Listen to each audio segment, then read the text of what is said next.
Assalamualaikum warahmatullahi wabarakatuh. Nama saya Ledinda Lelinggartono, NPM 190 130 10 240. Di sini saya akan menjelaskan hasil karya tulis ilmiah saya yang berjudul Metode Pembelajaran yang Disukai oleh Mahasiswa FEB UPN Veteran Jawa Timur. Metode pembelajaran di perkuliahan dan sekolah sangatlah berbeda.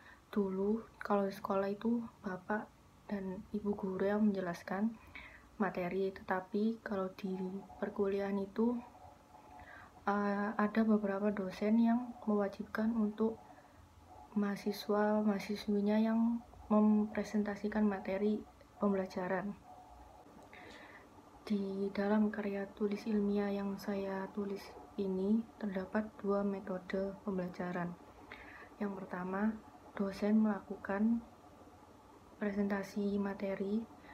Yang kedua, mahasiswa yang mempresentasikan materi pembelajaran. Nah, dalam kedua metode tersebut, masing-masing metode ada keunggulan dan kelemahan. Yang pertama, keunggulan dari dosen yang presentasi materi adalah karena dosen memahami materi yang akan disampaikan dan pasti mempunyai pengalaman menerangkan di depan kelas. Jadi dosen tahu apa yang harus disampaikan kepada mahasiswa. Terlebih lagi, mahasiswa pasti setidaknya akan mendengarkan karena sudah pasti mahasiswa harus mendengarkan dosen yang mengajar atau menjelaskan materi. Sedangkan kelemahan dari dosen yang mengajar adalah mahasiswa lebih banyak diam dan yang aktif di kelas hanya dosen. Yang metode kedua yaitu mahasiswa yang mempresentasikan materi juga mempunyai kelemahan. Salah satunya adalah pengetahuan materi yang disampaikan oleh mahasiswa tidak sebanyak yang dimiliki dosen. Keunggulan dari mahasiswa yang menjelaskan materi atau mempresentasikan materi adalah mahasiswa dapat memperluas wawasan dan membuka pikiran mereka untuk lebih mengeksplor pembelajaran dan meningkatkan kepercayaan diri. Karya tulis ilmiah ini juga mempunyai tujuan dan manfaat. Tujuannya adalah dari penelitian ini kita dapat mengetahui metode pembelajaran apa yang disukai mahasiswa. Terus untuk manfaatnya, yang pertama, menambah ilmu dan memperluas wawasan dalam ilmu pengetahuan pendidikan, terutama metode belajar yang disukai mahasiswa. Yang kedua, sebagai bahan informasi untuk para dosen dalam memilih metode pembelajaran yang akan diterapkan di mata kuliahnya. Yang ketiga, manfaat untuk mahasiswa kita bisa mengetahui apa saja kekurangan dan kelebihan dari metode pembelajaran dosen yang presentasi dan mahasiswa yang presentasi. Di dalam karya tulis ilmiah ini, saya menggunakan metode kuantitatif, yaitu dengan menggunakan Google Forms yang berisikan pertanyaan tentang penelitian ini. Data dari hasil Google Form yang saya dapatkan antara lain 91,7% mahasiswa lebih memilih dosen menerangkan materi perkuliahan dan sisanya yaitu 8,3% lebih memilih mahasiswa untuk mempresentasikan materi atau menerangkan materi pembelajaran.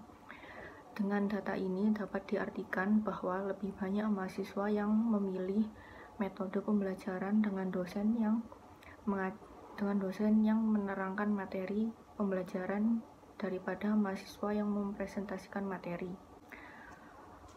Dan untuk kesimpulan yang dapat diambil adalah dapat disimpulkan bahwa mahasiswa dan mahasiswi FEB UPN Veteran Jatim lebih memilih untuk dosen yang mengajar atau menerangkan materi pembelajaran di suatu perkuliahan, karena jika dosen yang menerangkan suatu materi akan lebih jelas dan juga apabila mahasiswa bertanya terkait dengan materi yang disampaikan dosen bisa menjawab dibanding mahasiswa yang menjelaskan materi, karena dosen memiliki wawasan yang lebih luas dari kita dan pengalaman dosen pastinya juga lebih dalam daripada kita. Dan saran untuk dosen, sebaiknya jika ingin mahasiswa yang mengikuti mata kuliahnya melakukan presentasi materi, sebaiknya dilihat dulu apa mahasiswa tersebut sudah siap secara matang dengan materi yang akan disampaikan atau tidak.